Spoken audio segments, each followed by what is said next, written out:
Hey lads and ladies, the Brush Guy here, and welcome back to our Dawn of Civilization series for episode 6. The game had an update where, unfortunately, it got rid of every saved file I have, and unfortunately I did have to redraw the map, mainly the countries, because the rest of the map was perfectly fine. That saved, luckily. That would have been really annoying. So that's why the borders may look slightly different, even the nation colours, but I did a relatively good job. I managed to replace all the cities and things like that in the right spots. I did a few more tribal nations and that's it. So I hope this does not affect the series that much, and I hope you guys still do enjoy the series and still continue to enjoy the series. I hope this does not ruin it for you all. And enough chatter, let's go straight into this one. The original purple country starts filling in more of its territory and does a pretty good job of it so far. The Paratan nation gets another city on the map. Paratan forces from the west managed to reach the dark purple forces in the north and start a counterattack. They push up towards the dark purple border and try to reclaim this territory by the mountains again. They managed to reclaim the mountains and the hills as most of their forces reach the front line. The Lucia nation manages to encircle a couple of Paratan forces here and take them out, as well as starting more landing campaigns across these rivers. They want to try and claim this city now, claim this island and get ever closer towards this city. Luckily for the red team, the yellow nation manages to push into Alucia territory and take this city. So the Alucia nation needs to send some forces off the front line in the north to the front line in the south to defend this place. If they get taken out, then the red team might win this. The red alliance might win this, They even capture these islands that the Alucia nation had, and the dark purple forces aim to do another circumvent on the Paratan forces. They successfully do so, and there is even more forces of the Paratan team stuck behind enemy lines. The Paratan nation does have a huge military, but in terms of logistics, they do struggle. They do not have the research or capable plans of winning a war. They're kind of a nation that says, I want this, I'm going to take it, but I don't know how. The Paratan forces stuck behind the front line are wiped out, and that's a huge blow for the Paratan nation, as they have lost a lot of soldiers in that encirclement. Many surrender and are sent over to the capital of the dark purple team. What also doesn't help Paratan is down in the south, the blue team, the Alucia nation, is getting even closer towards their capital. So they've had to send some forces away this front line down to the south, where they are realizing that they might not win this. They're fighting a two-front war. Bearing in mind their ally is down in the south, but Alucia is managing to hold them off, as these two nations' military is very similar. Alucia starts its counterattack. They're defending this city heavily, because if that gets taken, their nation could be split in two, especially when this territory here was recently claimed and just expanded into, so there isn't much roads or travel network or anything here actually. There's nothing. So if the nation gets split down here, traveling between the two territories is going to be very difficult. The Paratan nation manages to kick off the Alucia nation out of the territory that they recently gained, but not completely low, as they still have quite a few forces here, especially when it's right near the capital. However, the loss in the north proves to be too damaging for the Paratan nation, as they lose even more territory to the dark purple nation. There's two plans going on this war. The Alucia nation and the dark purple nation want to wipe out the Paratan nation by rushing towards their capital, knocking them out of the war, and then focusing down south on the yellow nation. It's very similar between the Red Alliance as well. The Red Alliance wants to take out the Alucia nation so they can focus their attention towards the dark purple team. However, this is more difficult as their capital is quite far away from any of their forces, whilst that cannot be said about the red team, as it's right there. Paratan does a small counterattack in the north, but they are hit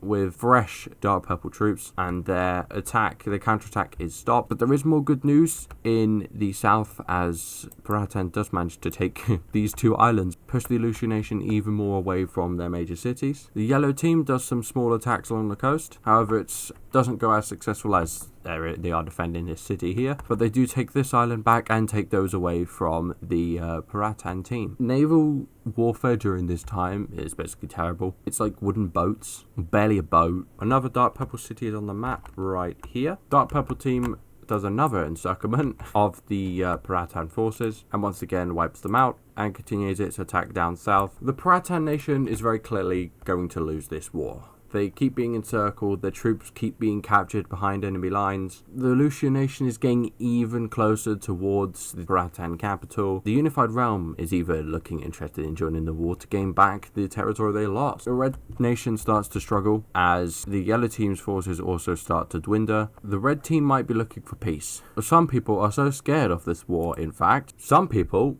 so sick of this war that they want to leave now. And they leave in a way that is unfortunate for the red team. A rebellion. A very huge one at that. Paratan is dealing with a huge rebellion. People in this region do not want this war. They never wanted to join the war in the first place. The king of the Paratan nation was managing to keep this area calm for a while by pulling down rebellions, but it was just too much as the king starts to crumble under a lot of stress, and the Orange Nation has rebelled from the Paratan team. The king's officials run after the king to get his attention and ask what to do with these rebellions, but unfortunately for them, the king has miraculously disappeared. No one knows where the king has gone, and more rebellions pop up. Blue Nation, from the big plains that they recently annexed, has rebelled away. The Paratan Nation, following this rebellion, has given up and has sought peace with the Blue Alliance. So let's go into a peace treaty. Let's see the borders now, and let's see what happens. Also, to add insult to injury for the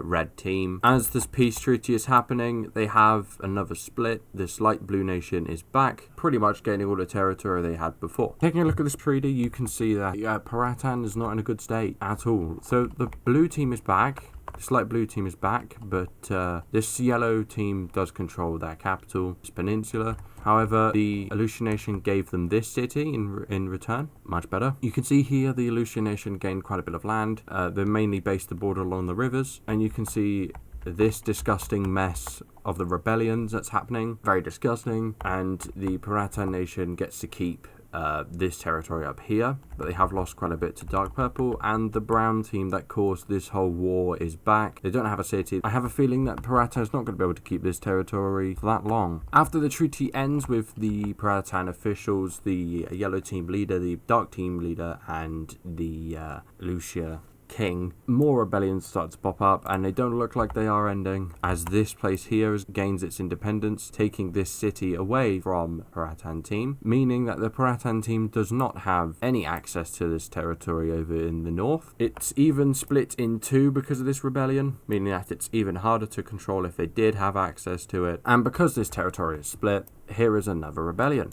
And of course, this territory is lost as well. The king is dead. The Unified Realms king is dead. The man who unified this entire region under one country has passed away. He was found this morning unconscious in his bed when he was supposed to be attending a party. And with this comes an end of an era. Probably one of my favourite nations from this entire game is suffering with instability due to the king's death, starts losing control of its own nation.